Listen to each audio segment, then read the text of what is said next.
Bila ku rindu padamu, terasa kuatnya cintaku. Alah, orang suruh sedekah Fatihah.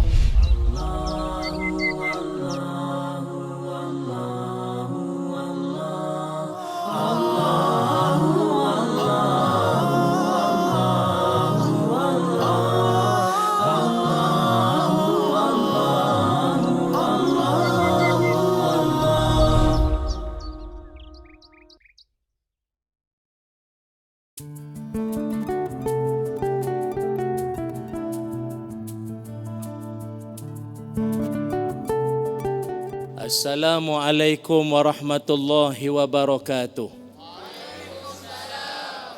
Bismillahirrahmanirrahim. Alhamdulillahi rabbil alamin. Wassalatu wassalamu ala Rasulillah wa ala alihi wa sahbihi ajma'in. Allahumma inna nas'aluka ilman nafi'a wa rizqan tayyiba wa amalan mutaqabbala. Alhamdulillah, syukur dan puji dipanjatkan kehadrat Allah Subhanahu wa taala. Dengan izin, ketentuan dan kasih sayangnya, dapatlah sama-sama kita pada kali ini rancangan Al-Kuliah bersiaran dari Masjid Umar Ibn Al-Khattab, Bandar Bayan Baru, Pulau Pinang. Dan juga tak dilupakan kepada semua para penonton yang berada di rumah mak mentua, di kedai makan, di pejabat, ataupun yang menyaksikan melalui pelbagai saluran. Mudah-mudahan perkongsian saya ini bermanfaat. Oleh itu, saya tak kesorangan. Semua jemaah yang bersama dengan saya ini cukup untuk memeriahkan majlis kita ini, insya-Allah. Terlebih dahulu kita nak tanyalah khabar orang Penang kita hari ini. Apa abang semua? Alhamdulillah. InsyaAllah pada kesempatan kali ini, episod Al-Kuliah bersama dengan saya kali ini, kita akan membicarakan satu tajuk yang mudah-mudahan tajuk ini bermanfaat, iaitu tajuknya ialah perangai yang dibenci oleh Nabi Muhammad sallallahu alaihi wasallam, ataupun ada di kalangannya nanti akan saya kongsikan juga. Sungguh pun Nabi tidaklah sampai tahap benci. Perangai itu Nabi tak berapa suka. Nabi tak berapa suka. Ada perkara yang akan saya kongsi tadi nanti ni, dia tak adalah sampai berdosa, tapi Nabi tak berapa suka perangai macam tu. Dalam Al-Quran, Allah Subhanahu wa taala mengajarkan kepada kita bahawa Nabi Muhammad sallallahu alaihi wasallam merupakan contoh suri tauladan yang sangat terbaik. Laqad kana lakum fi rasulillahi uswatun hasanah ila akhiril ayah, kata Allah, dan pada diri Rasulullah sallallahu alaihi wasallam itu suri tauladan, role model, contoh terbaik, ikutan yang baik, khususnya orang-orang beriman pada hari akhirat dan pada Allah Taala. Dulu pernah ada satu orang sahabat nama dia Sauban radhiyallahu an. Sauban radhiyallahu an ini pernah satu hari dia menyuarakan kebimbangan dia. Apa yang dia bimbangkan? Dia kata pada Nabi, dia kata, ya Rasulullah, I love you. Saya cinta kepadamu. Mere tumse pyar kate ho. Saya cinta padamu ya Rasulullah. Sehari tak memandang wajahmu, hati bagaikan gundah gulana, tak tenang hati ni. Maka Sauban pun sama. Dia bayangkan tuan-tuan, hari-hari jumpa pun ada rasa rindu. Kalau tak pernah jumpa, takkan tak rindu. Kita ni takkan tak rasa rindu pada Nabi. Sebab itu dia menyuarakan, dia kata dia rindu pada Nabi. Dia kata dia sangat risau kalau sekiranya nanti dia kalau dapat masuk syurga sekalipun, kata Sauban, takut-takut syurga dia dengan syurga Nabi tingkatnya lain-lain, jauh sangat nanti. Alah, kalau boleh naklah macam di dunia ni, dapat bertemu, dapat berkhidmat, dapat solat jemaah, dapat menuntut ilmu, nak rapat, orang panggil apa, macam sekarang BFF lah, best friend forever, rapat sungguh kawan ni. Dia risau kalau di syurga nanti syurga lain-lain. Macam kita tuan-tuan hidup di dunia, kita semua berdoa nak masuk syurga. Tapi syurga yang mana? Ada syurga namanya Jannatul Khuldi. Tingkat lagi atas namanya syurga Maqamul Amin. Atas lagi nama syurga Darul Muqamah. Ada syurga lagi tingkat atas lagi nama syurga Darussalam. Lagi atas nama syurga Jannatul Ma'wa. Tinggi lagi namanya Jannatul Naim. Lagi atas namanya Jannatul Adnin. Paling tinggi Jannatu ataupun syurga Firdaus. tingkat tu tinggi-tinggi. Sebab itu yang Sauban risau tu, kalau dia dapat masuk syurga pun takut tingkat tak berapa tinggi. Nabi kompon-kompon lah syurga Firdaus. Jadi itu yang dia risau. Akhirnya Allah Subhanahu Wa Taala menurunkan satu ayat. Yang mana ayat ini kata Allah Taala dirakamkan dalam surah An-Nisa ayat 69. Kata Allah, a'udzubillahi minasyaitonirrajim. وَمَنْ يُطِعِ اللَّهَ وَالرَّسُولَ فَأُولَئِكَ مَعَ الَّذِينَ أَنْعَمَ اللَّهُ عَلَيْهِمْ مِنَ النَّبِيِّينَ وَالصِّدِّيقِينَ وَالشُّهَدَاءِ وَالصَّالِحِينَ وَحَسُنَ أُولَئِكَ رَفِيقًا. Sadaqallahul azim. Kata Allah, dan sesiapa yang taat kepada Allah dan taat kepada Rasulullah sallallahu alaihi wasallam, maka mereka akan ditempatkan di syurga bersama-sama dengan orang yang dikurniakan nikmat oleh Allah kepada mereka. Siapa dia? Iaitu nabi-nabi, orang siddiqin, orang mati syahid, orang yang soleh. Dan amatlah elok mereka itu menjadi teman rakan yang di kalangan orang-orang yang taat. Itu maknanya Nabi mengingatkan, kalau nak bersama dengan Nabi, kena taat kepada Allah, taat kepada Nabi. Jadi salah satu daripada cara untuk kita taat kepada Nabi Muhammad sallallahu alaihi wasallam adalah dengan mengikut segala yang ditunjuk oleh Nabi Muhammad sallallahu alaihi wasallam, termasuk dalam akhlak dan perangai. Macam ni tuan-tuan. Nabi ni dia bagi tahu kita siap-siap. Ada perangai ataupun ada jenis orang yang dengan perangai itu menyebabkan dia akan, nak bagi faham mudah ni, jadi jiran Nabi dalam syurga. Tapi kalau hampa duk buat perangai ni, jangan kata jadi jiran, jauh daripada aku di akhirat nanti, dan aku pun benci dengan dia. Dia kalau Nabi benci ni habis. Orang yang paling sayang pada kita, Nabi. Nabi paling sayang pada kita. Sebelum kita beranak lagi, dia dah sayang pada kita. Tapi kalau Nabi benci, habis. Apa di antara perangai Nabi suka, perangai Nabi tak suka? Ni kita nak sebut. Antaranya ialah Nabi SAW bersabda, kata Nabi, inna min ahabbakum ilayya wa aqrabakum minni majlisan yaumal qiyamah. Orang yang paling aku sayang pada dia dan dia pun dekat dengan aku di akhirat nanti, siapa? Ahasinakum akhlaqa. Orang yang comel akhlak budi pekerti, baik perangai. Baik perangai. Wa inna min abghadakum ilayya wa ab'adukum minni yaumal qiyamah. Dan orang paling aku tak suka, aku benci dan jauh daripada aku di hari kiamat nanti, siapa? Iaitu orang yang aswa'ukum akhlaqa.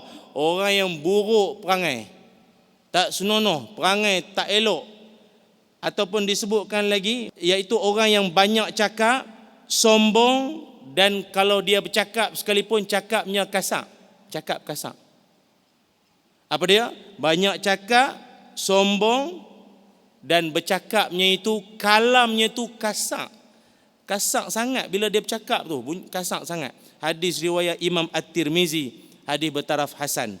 Baik itu tuan-tuan, antara perangai yang saya sebut-sebut ni, minta doa lah jangan kita dah buat perangai macam ni. Pertama sekali Nabi sebut perangai Nabi benci, perangai apa? Banyak cakap. Dalam majlis ni siapa yang paling banyak cakap? Astaghfirullahalazim. Hampa cermat sikit. Aku disuruh bercakap. Kalau ada aku pun nak duduk sekali dengan hampa dengar ceramah. La ilaha illallah. Aku dulu kena, awal sangat kena ni. Jauh lagi perjalanan kita ni. Dak banyak cakap yang macam mana? Banyak cakap lebih kepada sia-sia, malah boleh membawa kepada pergaduhan dan dosa. Dalam sebuah hadis yang lain riwayat Imam At-Tirmizi, Nabi mengingatkan, nak banyak cakap sekalipun, nak banyak berbicara sekalipun boleh, tak ada masalah. Nak banyak cakap boleh, asalkan la tuksirul kalam bi ghairi zikrillah. Kata Nabi, janganlah hampa semua duk cakap tanpa mengingati Allah. Maksudnya nak cakap banyak boleh tak? Boleh. Syarat dalam banyak-banyak duk cakap tu, banyak-banyak ingat pada Allah. Baik itu saya berpesanlah pada diri saya dan semua rakan-rakan pendakwah-pendakwah ke apa kan. Kita kalau ceramah jangan tinggal ayat Quran dengan hadis. Inilah yang menjadikan kalam kita ni berkat. Jadi kita menegurlah sikit. Mana-mana orang kalau cakap tu ayat Quran pun tak keluar, hadis pun tak keluar. Jadi melawak sampai ujung. Saya ingat tu tak berapa nak elok. Dia kalau cakap yang berkat, selit ayat Quran, selit hadis sikit. Itu penting. Kalam tu baru dia jadi berkat kalau boleh. Khususnya bagi yang berceramah lah. Kalau duk sembang kedai kopi, duk nasi kandang, tiba duk kena pala ikan kari, Allah Ta'ala berfirman. Oh, lain macam kawan kita ni. Sejak dengan Al-Kuliah ni, amboi. Jadi Tok Syekh pula dah. Amboi. Baik itu saya dulu ingat. Zaman saya sekolah dulu ada satu lagu nasyid. Dia kata, penawar hati, ingatkan Allah. Bacalah Al-Quran, ingatkan mati. 3 perkara. Baik itu kita ni cakap banyak tak ada masalah, tapi biar bermanfaat. Dalam hadis yang lain Nabi sebut, orang yang nak cakap boleh, tanda orang beriman. Falyaqul khairan aw liyasmut. Cakaplah yang baik, tak ada apa nak cakap. Senyap lah. Silent reader. Senyap, tak payah cakap. Dan kita pun orang Islam, dalam seminggu dia ajak supaya sekali mesti senyap. Dalam seminggu wajib senyap sekali. Bila? Khususnya kita orang muslimin lah. Bila? Jumaat. Dalam 20 minit 3, tengoklah khatib tu kalau dia semangat sangat lajak lagi lah. Biasa 20 minit tu lebih kurang. Sengap Ustaz, tak boleh cakap waktu tu. Hatta orang sebelah nak suruh kawan lain tolong diam pun tak boleh. Berkata diam pun tak boleh. Maknanya Islam nak ajak dalam seminggu training, belajar senyap Ustaz boleh.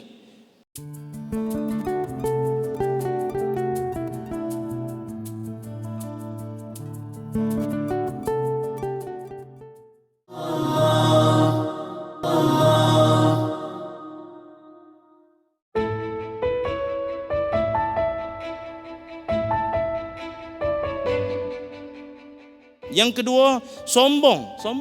Belagak, action baby lotion. Belagak, ada apa-apa jenis belagak ni ramai. Baik itu tuan-tuan, Nabi SAW menyebutkan apa tanda orang sombong. Orang sombong, orang belagak, orang takabur tu apa perangai? Al-kibru batarul haq wa ghamtun nas. Kata Nabi, orang sombong ini ada 2 perangai paling obvious, paling jelas pada dia. Pertama sekali dia menolak kebenaran. Orang nasihat dia lawan balik. Dia kata, hang tahu mana? Hang tahu apa? Hang tahu mana? Mengaji tak habis nak tegur aku. Ada jenis-jenis bunyi-bunyi lagu tu tanda-tanda nak sindrom pula dah. Simptom-simptom nak jadi takabur tu, menolak kebenaran. Yang keduanya wa ghamtun nas, memandang rendah manusia lain, pandang lekeh kat orang lain. Ada satu ketika ni sahabat Nabi SAW, nama dia Abu Raihanah. Abu Raihanah radhiyallahu an, dia ada di sisi Nabi ketika Nabi membicarakan tentang sombong-sombong ni. Ataupun dalam riwayat yang lain Nabi sebut orang belagak mati dalam keadaan sombong, tak cium bau syurga. Jadi Abu Raihanah bila dia dengar Nabi cakap lagu tu, jadi dia pun tanya Nabi, dia kata, ya Rasulullah.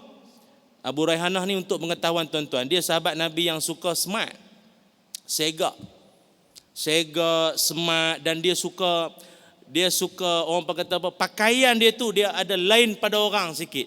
Jadi dia pun risau, takut perangai dia yang suka duk sega ni semua termasuk dalam kalangan belagak. Jadi Nabi SAW kata baginda Nabi, perangai hang hak suka duk segak-segak apa semua tu, itu laisa zakal kibru, itu tak termasuk belagak dah. Akan tetapi Allah Ta'ala, inna Allah azza wa jalla jamilun wa yuhibbul jamal. Allah tu cantik dan Allah sukakan kecantikan, keindahan. Tu tak kira sombong, smart, segak, bersih, tak apa. Tapi yang betul sombong, menolak kebenaran dan pandang rendah manusia lain. Yang ketiga, perangai Nabi tak suka. Nabi benci perangai. Apa perangai dia? Iaitu cakap kasar. Bercakap kasar. Dia ada setengah orang tuan-tuan, dia memang tak tahulah kok keturunan mana, jenis cakap tu pedih hati sungguh kalau cakap. Ada jenis lagu tu. Saya pernah sekali ada seorang kawan, Dia ni penceramah, dia ceramah di satu pejabat. Lepas ceramah tu makan. Tengah duduk di meja makan tu, bos tu dia main duduk makan sekali. Dia duduk sekali, dia bos tu lah, dia tengok makanan tu macam ada yang tak kena. Dia panggil staff dia, "Hei, hei." Dia panggil, "Hoi." Padahal peti ais pun ada nama. Tu cerita piramid. Apa? Hoi, hoi. Tak ada bahasa ke? Apa nak buat? Dia orang besar. "Hei, mana?" Ya. Staff dia pun main. "Ada apa? Ada apa?" Hang tanya. "Hang tengok ni. Ni makanan ni, orang makan ke beruk makan?" Orang ke beruk makan ni? Staff dia pun tengok. Ni tanya ke nak perli ni adalah hati ya. Tuan-tuan rasa apa masalah makanan tu? Apa masalah makanan tu? Buah tak dikupas. Kalau beruk kan kupas niri. Kasak sangat ayat tu. Bahasa dia cakap di hadapan staf-staf lain. Hang hari ni hang ada kuasa, hang tunggu nanti. Cakap tu hang ingat sikit. Hang meninggal, orang kubukkan tau. Hang meninggal pun orang semayangkan dan mandikan. Kita tak pernah tengok jenazah mandi sendiri. Tak ada. Tak, hang tak sodok perangai belagak sangat. Baik itu tuan-tuan yang dirahmati Allah sekalian. Ada satu kisah berlaku di zaman Nabi Muhammad sallallahu alaihi wasallam. Yang mana kisah ini tuan-tuan kalau baca surah Al-Hujurat. Surah Al-Hujurat surah yang ke-49 ayat yang keempat. Allah Ta'ala berfirman pada surah ataupun ayat tersebut, kata Allah Ta'ala, "A'udzubillahi minasyaitonirrajim. Innal ladzina yunadunaka min wara'il hujurati aktsaruhum la ya'qilun." Sadaqallahul azim. Sesungguhnya orang-orang yang memanggilmu dari luar bilik tempat ahlimu, wahai Muhammad, kebanyakan mereka tidak tahu akan adab dan tata tertib. Surah Al-Hujurat ayat 4. Ni cerita apa ni? Kisahnya ialah Nabi Muhammad SAW, rumah Nabi pernah didatangi oleh satu orang lelaki namanya Al-Aqra' bin Habis radhiyallahu an. Al-Aqra' bin Habis ini satu hari dia mai, panjang cerita dia, ada urusan, tapi saya ringkaskan apa dia yang utamanya. Dia mai rumah Nabi dan dia pun panggil Nabi. "Ya Muhammad, ya Rasulullah." Dia panggil daripada luar rumah kan, dia panggil, "Ya Muhammad, ya Rasulullah." Nabi tak menyahut. Agak dalam beberapa kali panggil Nabi, lah kali dia sebut, dia kata, "Inna hamdi zainun wa inna dhimmi syainun." "Ya Rasulullah, ya Muhammad, saya ni kalau puji orang indah." Maknanya kalau bahasa kita, saya ni kalau puji orang melangit. Tapi kalau saya kutuk satu orang, teruk. Kalau saya kutuk satu orang, jangan. Agak barangkali dia tunggu lama kot kat luar. Jadi dia seolah-olah nak bagi tahu kat tuan-tuan, Al-Aqra' bin Habis ni dia sedang nak bergurau dengan Nabi. Nak bergurau dengan Nabi macam tu lebih kurang. Lama sangat panggil ni. Saya ni kalau puji orang melangit tau. Tapi kalau sekali saya kutuk satu orang, teruk. Jadi dia nak bergurau dengan Nabi, tapi dia panggil bad joke, lawak kasar.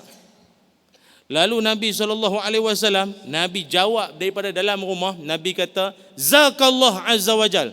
Allah pun macam tu ah. Allah pun macam tu. Maknanya apa? Allah kalau puji satu orang melangit, tidak? Orang beriman, orang soleh, orang mati syahid, Allah puji melangit. Tapi kalau Allah hina satu orang, teruk, lebih teruk daripada binatang ternak. Itu Nabi nak beritahu. Hadis riwayat Imam Tirmizi, nombor hadis 3267, hadis sahih. Dia dalam cerita ni Nabi nak ajakkan kita nak melawak ke nak bergurau tak ada masalah. Tapi kena tengok orang. Tengok orang sikit, tengok orang. Siapa kita nak bergurau tu? Ada setengah orang tu orang yang dihormati. Tak berapa sesuai lawak kita tu dengan dia tu sendiri. Kita pun tak bolehlah pakai alasan, Allah dia tu dulu. No, itu dulu. Sekarang dia dah ada jawatan, barangkali dia dah mungkin dah berubah, dah pakai serban, dah mungkin ada pangkat tu dia ada lain sikit lah. Dia mengaji hebat apa semua. Kena hormat lah, tak bolehlah buat lebih kurang dengan dia. Nabi nak ajak kita ni, hormat orang, jangan gurau lebih kurang.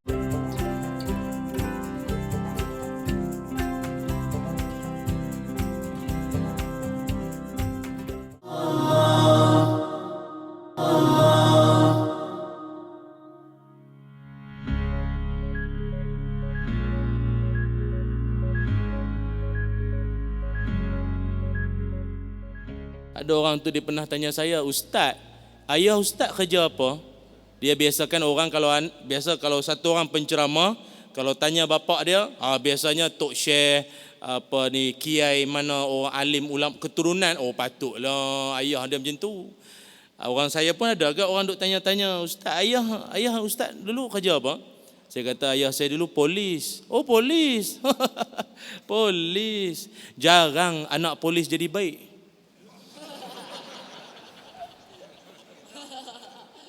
Kasar dah tuan-tuan semua. Yang tak polis pun terasa. Jangan cakap macam tu. Kita pun dah dia jemput kita nak kata apa? Takkan nak kata cermat sikit mulut. Tak boleh. Kita kena, dan harapan saya dia pun tengoklah siaran ni. Jangan cakap macam tu. Dia bergurau ni, tengok. Saya faham ada setengah orang dia nak bergurau, dia seronok. Kadang-kadang dia jumpa mana-mana penceramah biasa, dia tengok dalam tali besen. Biasa tengok dalam TV.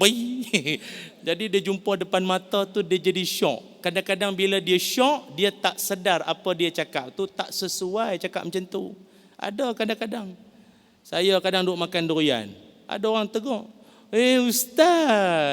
Ustaz pun makan durian? La ilaha illallah. Apa masalah ente? Yalah, saya faham. Ustaz kan makanan dia kurma, habatus sauda, minyak zaitun, madu. Tokaklah kurma tu. Durian tak boleh makan. Janganlah macam tu. Dia, tapi tak apa, saya faham. Ada orang dia nak melawak. Tapi melawak, tengok orang.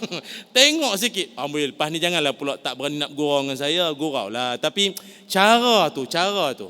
Jangan bergurau kasar. Sebab kalau silap hari bulan, takut-takut dia boleh jadi dosa. Kerana kita menyakitkan hati orang, atau bahasa budak sekarang menyentapkan hati orang jadi tak berapa nak syok dalam hubungan harian kita. Nabi Muhammad SAW, Nabi pun gurau. Dalam kisah masyhur tuan-tuan biasa dengar sangat, Nabi SAW didatangi seorang makcik, yang mana makcik itu dia jumpa Nabi, dia kata, "Ya Rasulullah, Udu Allah ayyudkhilanil jannah." Ya Rasulullah, doalah makcik ni masuk syurga. Ampunlah pada Tuhan makcik ni masuk syurga. Nabi pun jawab, "Ya ummu fulan, innal jannata la tadkhuluha ajuzun." Oh makcik, yang masuk syurga ni mana ada orang tua-tua? Tak ada. Teriak makcik tu pun, habislah. Tak masuk syurga lah. Lepas tu Nabi counter back balik, Nabi cover balik, Nabi beritahu, "Akhbiruha annaha la tadkhuluha wa hiya ajuzun." Bagi tahu makcik tu, dia tak akan masuk syurga sebagai orang tua. Dia masuk akan jadi orang muda. Faja'alnahunna abkara. Surah Al-Waqi'ah ayat 35 sampai ayat 37. Ni biasa. Nabi pun gurau. Tapi gurauan itu siap ada ilmu lagi untuk kita. Maknanya kita bergurau tu dia cermat sikit tuan-tuan. Itu yang ketiga. Yang keempat, antara sifat yang Nabi Muhammad SAW, yang ini saya kira Nabi bukanlah sampai Nabi benci, tapi Nabi tak berapa suka kalau kita buat. Tapi kalau silap hari bulan tak kena gaya, boleh sampai jadi dosa. Apa dia? Menyusahkan orang. Di mata ulama, Imam Hasan Al-Basri kata, tanda orang tu perangai baik, akhlak mulia, apa? Kaful adza. Apa makna kaful adza? Menahan diri dari menyusahkan orang. Cukup. Kadang-kadang orang duk tanya tiap-tiap masuk kali tahun baru, apa azam awak tahun ni apa? Senang saja. Azam saya tahun ni tak mau menyusahkan orang. Selesai masalah. Cakaplah saya nak buat tu, nak buat ni, nak buat tu, semua menyusahkan orang. Buat apa? Yang penting hidup jangan menyusahkan orang. Settle masalah. Ramai orang hidup suka menyusahkan orang tapi tak sedar diri. Ramai. Berapa ramai orang parking tak senonoh di luar sana. Parking tak senonoh betul. Parking penceramah pun dia masuk. Sekali lagi, bukan di sini. Di sana. Janganlah la ilaha illallah menyusahkan orang. Ataupun naik lebuh raya, naik atas jalan raya. Pernah nampak ada orang bawa begitu tasawuf sekali bawa kereta 40-60, tapi duduk lorong laju. Ada tak? Ramai, bukan ada. Tiap kali kita naik lebuh raya, jumpa. Tak kira lah atas jambatan Pulau Pinang ke, lebuh raya mana-mana pun jumpa. Dia relax, tapi duduk lorong laju. Mai orang belakang, tong, nyucuk kot belakang. Bagi lampu, tak faham. Bagi signal, lagi tak faham. Bagi wiper, kita pun tak faham. Siapa buka? Di zaman Nabi Muhammad sallallahu alaihi wasallam dulu, ada cerita dia. Zaman Nabi dulu, pernah ada orang datang bertemu dengan Nabi, dia report dengan Nabi. Dia kata apa? La akadu udrikus solah mimma yutawilu bina fulan. Ya Rasulullah, kami ni hampir-hampir tak dapat nak khusyuk dalam semayang. Sebab apa? Imam baca panjang sangat. Panjang sangat bacaan tu imam tu. Kata Ibnu Mas'ud radhiyallahu an, fama ra'aitun nabiyyu sallallahu alaihi wasallam fi mau'izatin asyaddan ghadaban min yauma izin. Kami tak pernah tengok Nabi punya wajah Nabi seolah-olah macam nak marah tau. Nabi tak berapa suka perangai macam ni. Baca imam baca panjang-panjang sangat hingga memberatkan makmum ni. Nabi tak berapa suka. Ibnu Mas'ud tengok Nabi muka macam marah lah, muka marah. Nabi tak suka perangai lagu tu. Sampai akhirnya Nabi berpesan, ayuhan nas innakum munafirun faman shalla bin nas falyukhaffif. Apa kata Nabi? Wahai sekalian manusia, sesungguhnya kamu ni menyebabkan orang jauh daripada agama, ataupun orang merasakan agama ni payahnya semayang. Entah ada orang pertama kali baru main masjid, tu kena tu imam tu pula lama baca padan-padan sudah. Nabi pun pernah jadi imam. Tengah Nabi baca-baca tu tiba ada budak menangis kat belakang. Nabi ringkaskan semayang untuk tidak menyusahkan ibunya itu di belakang tu. Lagi apa perangai yang Nabi SAW tak suka, antaranya juga iaitu perangai jenis kalau orang bertanyakan kepada kita, tanya yang macam mana ni? Tanya berkait dengan nama kita ke, perkenalkan diri, lalu kita sendiri tak memperkenalkan diri, tak perkenalkan diri. Itu pun perangai yang Nabi tak apa suka sebenarnya tu. Kalau ditanyakan siapa, lalu bagi tahulah siapa dia, apa masalah. Ada orang setengah perangai macam ni. Pernah berlaku di zaman Nabi Muhammad sallallahu alaihi wasallam. Pernah berlaku ada satu orang laki-laki namanya Jabir radhiyallahu an. Jabir pernah satu ketika dia menceritakan, aku pergi ke rumah Nabi sallallahu alaihi wasallam. Lalu aku pun ketuk pintu rumah Nabi, dan pada ketika itu Nabi pun tanya, manza? Manza ni maknanya siapa tu? Manza, siapa tu? Lalu Jabir pun menjawab, faqultu ana. Saya pun mengatakan, sayalah. Lalu faqala, kata Nabi, ana ka'annahu karihaha. Nabi pun jawab, saya. Dalam keadaan Nabi macam tak suka. Betul ya? Orang tanya siapa, cakaplah nama. Saya. Siapa saya? Nabi tak suka perangai macam tu. Dan kita pun ada biasa jumpa orang macam ni. Walau kita rapat macam mana kawan, kadang suara nak semacam. Bagi tahulah siapa, duk berteka-teki pula dah panjang cerita. Memperkenalkan diri itu akhlak. Ustaz, perangai macam tu dosa ke? Dia tidak dosa. Tapi Nabi sendiri, Nabi tak suka perangai macam tu. Perkenalkan diri itu kan akhlak yang lebih baik. Itu yang lebih baik.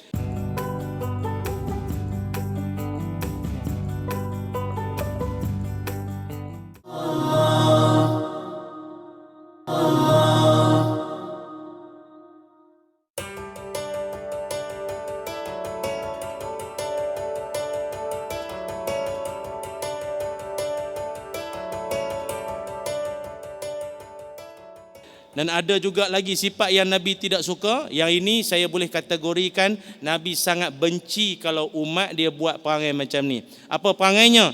Iaitu salah satu lagi yang Nabi sangat benci, Nabi tak suka kalau umatnya buat, ialah meratap menangisi kematian. Jangan duk buat perangai tu. Meratap kematian. Meratap kematian. Dalam sebuah hadis Rasulullah sallallahu alaihi wasallam, Nabi bersabda, laisa minna man latamal khududa wa syaqqal juyuba wa da'a bi da'wal jahiliyah. Hadis riwayat Bukhari, nombor hadis 1294, hadis sahih. Nabi kata, bukanlah dari kalangan umatku. Bukan di kalangan umatku ni maknanya dahsyat juga tu. Nabi seolah-olah macam tak mengaku umat tu. Jangan sampai begitu. Apa dia? Orang-orang yang menampar-nampar pipi, tampar pipi, mengoyak baju dan menyeru dengan seruan jahiliyah. Maknanya 3 perangai ini rangkuman kepada suasana meratap kematian. Dia kalau orang-orang jahiliyah dulu, khususnya perempuan-perempuan dulu jahiliyah, dia macam tu. Bila ada kematian, dia tampar-tampar pipi, koyak-koyak baju. Lepas tu wada'a bidakwal jahiliyah ni maknanya menyeru dengan seruan jahiliyah. Apa mati? Dia macam tu. Nabi tak suka umat dia buat macam tu. Jangan macam tu.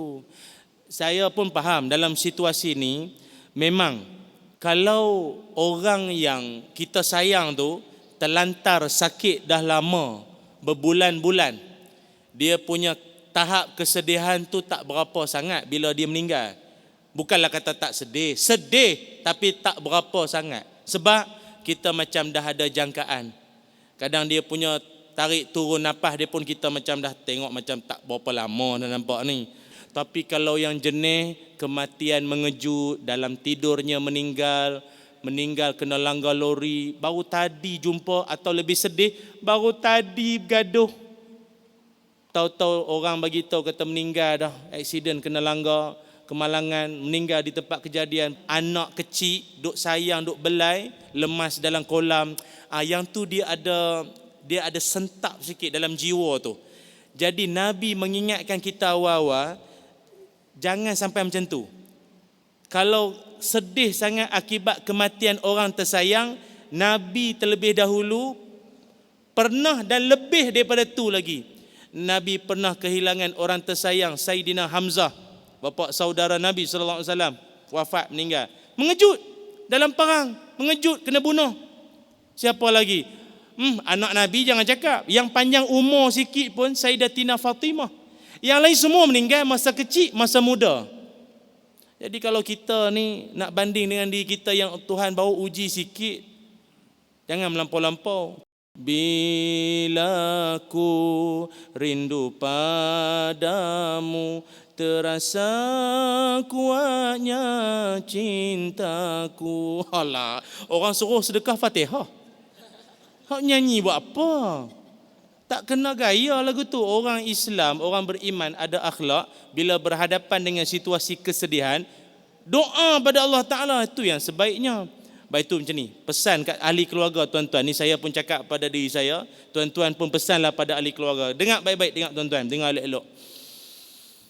Seumur hidup, pesankan pada ahli keluarga kita akan 3 perkara. Berapa perkara? Lagi lebih, lagi bagus lah. Tapi paling-paling tidak 3 benda ni, pesan pada ahli keluarga. Apa dia? Pertama sekali, pesankan pada ahli keluarga kita, kalau kita meninggal dunia nanti, jangan sesekali melampau-lampau menangis. Menangis tak ada masalah, itu biasa. Sedih itu kita menzahirkan rasa hibah kita tu biasa.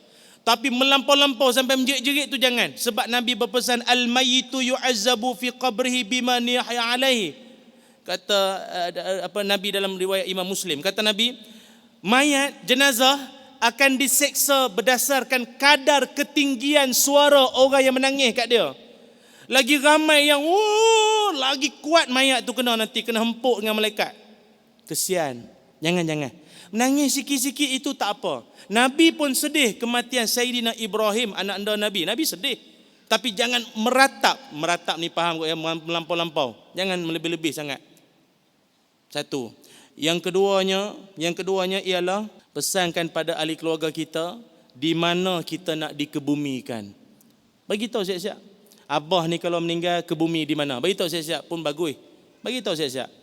Kebumilah kan abah ni kat belakang masjid, kat mana, kat kawasan mana, sebelah arwah tok dulu ke apa kan. Tapi bagi saya lah dalam hal ni, selagi tak menyusahkan orang hidup, Dan yang ketiganya, pesankan pada ahli keluarga kita. Ini paling penting saya ingat dalam pesanan. Apa dia? Kalau mak ayah meninggal nanti, tolonglah ramaikan jemaah. Tolonglah ramaikan jemaah. Pasal apa ramainya jemaah ni penting? Dalam hadis Nabi Muhammad sallallahu alaihi wasallam bersabda, kata Nabi, ma min mayyitin tusalli alaihi ummatan minal muslimin yabtaghunahu mi'ata kulluhum yashfa'una lahu illa syufahu fihi. Kata Nabi sallallahu alaihi wasallam, hadis riwayat Imam Muslim, kata Nabi, tidaklah seseorang itu meninggal dunia melainkan dia disembahyangkan oleh 100 orang jemaah. Dalam riwayat lain 40 orang, 40 maupun 100. Apa kelebihan dia? Orang tersebut berhak mendapat syafaat Nabi Muhammad sallallahu alaihi wasallam di akhirat nanti. Apa pelajaran daripada hadis ni? Hidup kena baik dengan orang. Orang yang akan meramaikan solat jenazah kita nanti siapa dia? Orang yang hidup dulu, kita duk buat baik dengan dia. Hari kita meninggal, orang tu dia mai dengan sebab-sebab tu semayangkan kita, merindui baiknya kita. Tapi kalau hidup jenis buat naya ke orang, khianat orang, zalim dengan orang, memfitnah orang, masa meninggal orang rasa meluat. Malah orang yang mai semayang pun kadang-kadang rasa terpaksa. Dan insya-Allah sebelum berakhir, saya nak tinggalkan tuan-tuan satu doa.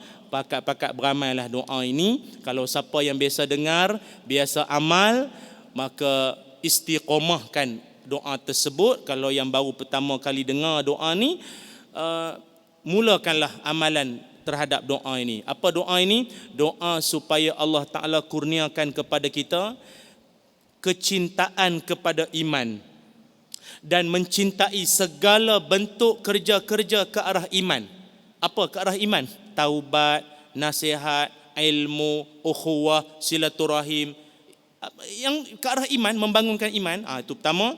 Dan kita berdoa pada Allah. Dalam doa ni kita minta supaya jadikan kita ni rasa benci, sebagaimana Nabi benci tadi tu, kita ni juga benci kepada apa? Kekufuran, kefasikan, kemaksiatan. Benda maksiat-maksiat ni jadi meluat. Hangpa tak usah ajak aku tak minat.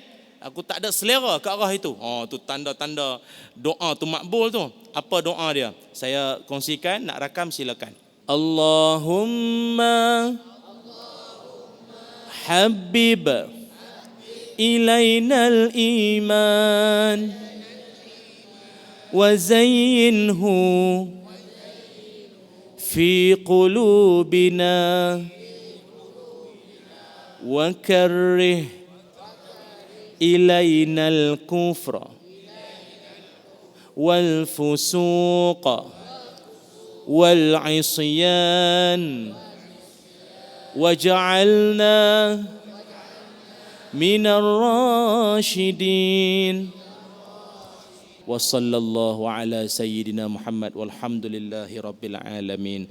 Cukup sekadar itu sahaja. Mudah-mudahan perkongsian saya sebentar tadi memberi manfaat dan yang lebih baiknya diamal-amalkan, disampaikan. Mudah-mudahan ianya dapat menjadi pemudah kita untuk masuk ke dalam syurga nanti insya-Allah. Assalamualaikum warahmatullahi wabarakatuh.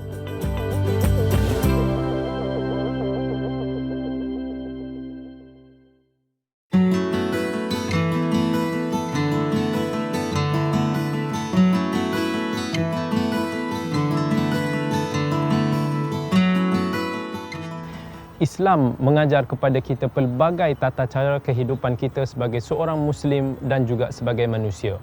Antaranya Islam mengajar kepada kita tentang bagaimana adab kita makan. Nabi SAW pernah menegur anak tirinya yang dilihat ketika itu makan dengan gopoh. Nabi kata, "Ya ghulam," iaitu wahai anak, kerana anak tersebut adalah anak tiri baginda yang bernama Umar bin Abi Salamah. Nabi kata, "Ya ghulam, wahai anak, makanlah dengan tangan kanan." Tapi sebelum tu Nabi pesan, "Samillah," bacalah bismillah. Makanlah dengan tangan kanan dan makanlah daripada makanan yang terhampir dengan kamu. Kerana adab Islam, hikmahnya adalah supaya ianya kelihatan indah. Nabi tak mau kita makan dengan gopoh. Nabi nak kita baca bismillah sebelum kita makan supaya kita ingat kepada Allah yang telah memberikan kita rezeki tersebut. Nabi tak mau bila mana dilihat kita ini begitu gopoh, tamak dalam kita mengambil ataupun merebut nikmat Allah. Dan setelah daripada kita makan, Nabi pesan janganlah kita basuh tangan kita sehingga kita menjilat jari-jari kita. Iaitu sehingga kita membersihkan apa yang alat yang kita makan itu masuk dulu dalam perut kita. Sebab Nabi SAW nak mengajar, mendidik kepada kita supaya menghargai nikmat yang Allah telah kurniakan kepada kita. Jangan sia-siakan ia, janganlah biarkan ianya membazir jatuh di longkang dan tong sampah. Jadi insya-Allah kita amalkan sunnah kerana amalan sunnah itu pasti membawa barakah. ربنا اعترفنا بأننا اقترفنا وآننا أسرفنا على لظى أسرفنا يا ربنا اعترفنا بأننا اقترفنا وآننا أسرفنا على لظى أسرفنا فتب علينا توبة